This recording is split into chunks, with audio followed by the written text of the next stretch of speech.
The Asawasi Member of Parliament, Mohammed Mubarak Muntaka, questions the feasibility of the NPP strategy to achieve 85%, given the NDC's consistent historical performance in the region. Believe me, if you look at our worst performance, take the last 30 years, and take the worst performance that we've had in this region, it's nowhere near to 15%. Our worst performance in the region has always been hovering around 20%. So, with all the struggle that is so glaring, are you going to deny us from voting, or how are you going to get the 85%? In fact, I heard somebody was screaming behind when he was talking about 85%. That 100%, and I thought this person is coming from some kind of place rather than this.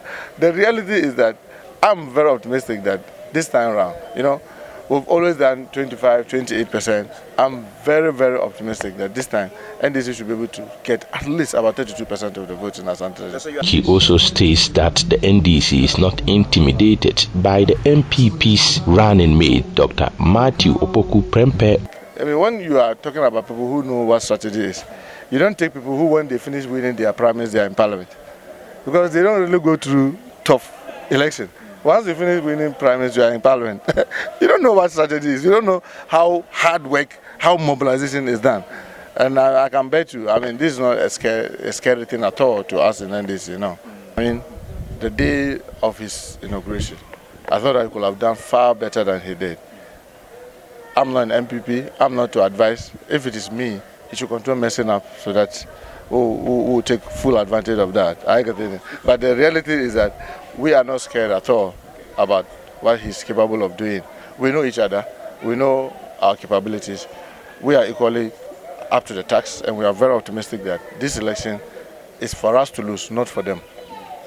The NDC's parliamentary candidate for Tafo Ponkrono constituency, Samudeen Mohammed Kamil, explains that the meeting is to connect with community leaders, understand their concerns, and identify their needs ahead of the 2024 general election. We have realized that we have a chunk of our constituency being the Zongo community, and we are not going to leave anyone as far as this election is concerned. This is not the only program. We have a program where we will meet the clergy, where we meet the pastors and other things, to discuss with them what they really need for us to do for them. Because in our politics, yes, definitely we have our idea, we have what we want to bring on board. However, they may also have their peculiar needs that we need to hear from them. So it is not always about we telling them what we are going to do for them. It is also about negotiating with them, letting us know what they really need in their community. After the meeting, they identified key issues affecting the constituents, including unpaid or underpaid Islamic teachers, youth unemployment, and the rising cost of living.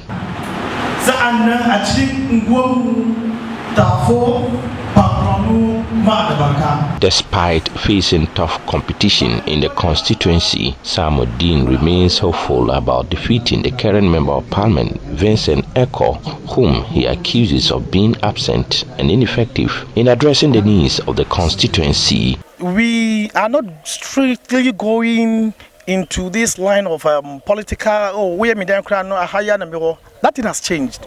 The things are that the people are looking at their living condition, the people are looking at whether the MP is able to sell and bring whatever they need in the constituency, whether the MP is accessible for him to know what they need, whether the MP is able to collaborate with the municipal to bring development within the community, our roads, our education system, our employment and other things.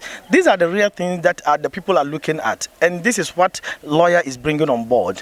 A report by Mohammed Nurudeen.